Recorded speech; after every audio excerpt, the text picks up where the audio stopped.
Au sommaire de cette édition, clôture du REFAM qui s'est tenue depuis lundi à Abidjan.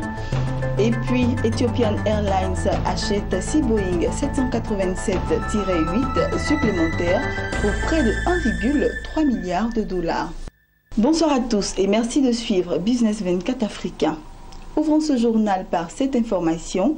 Abidjan a abrité depuis le lundi la 4e conférence des présidents du REFAM, entendez, réseau francophone des régulateurs des médias.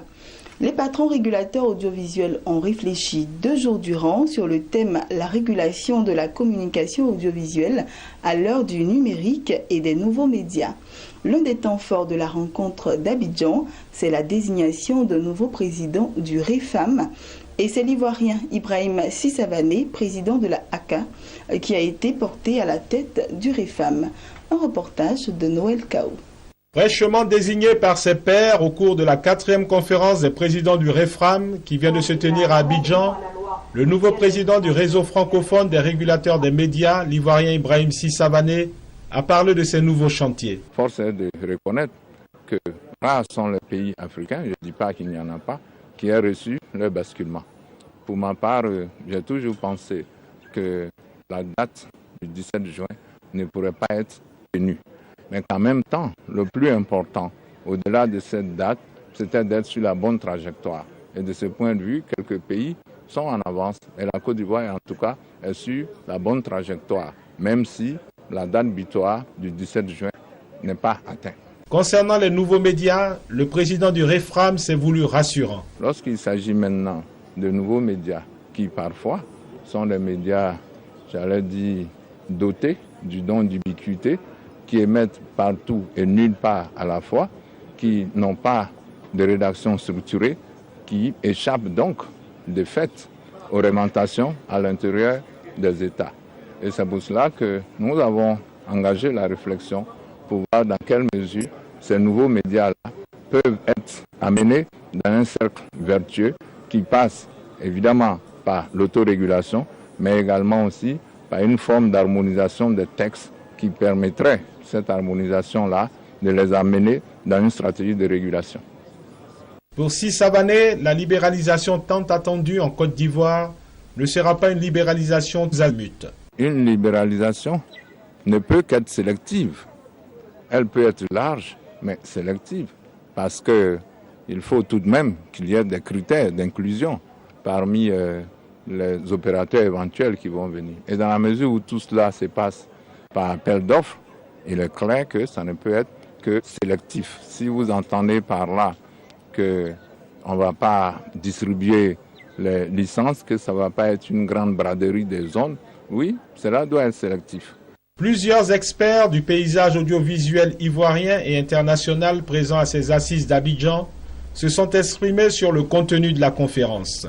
Donc il est important que nous puissions voir un peu comment les régulateurs vont s'organiser pour faire évoluer dans ce nouveau cadre que nous offre cette technologie. Donc nous sommes plutôt satisfaits des échanges que nous avons eus.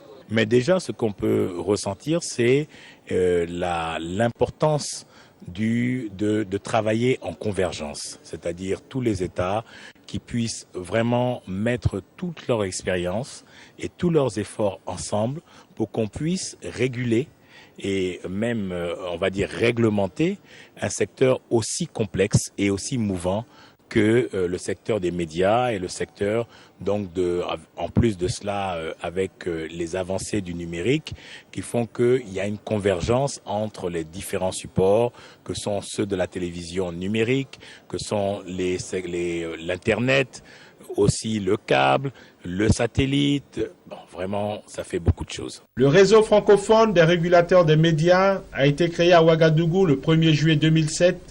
Il constitue un espace de débat et d'échange d'informations sur les questions d'intérêt commun et contribue aux efforts de formation. Le REFAM compte 28 membres, plus l'Organisation internationale de la francophonie.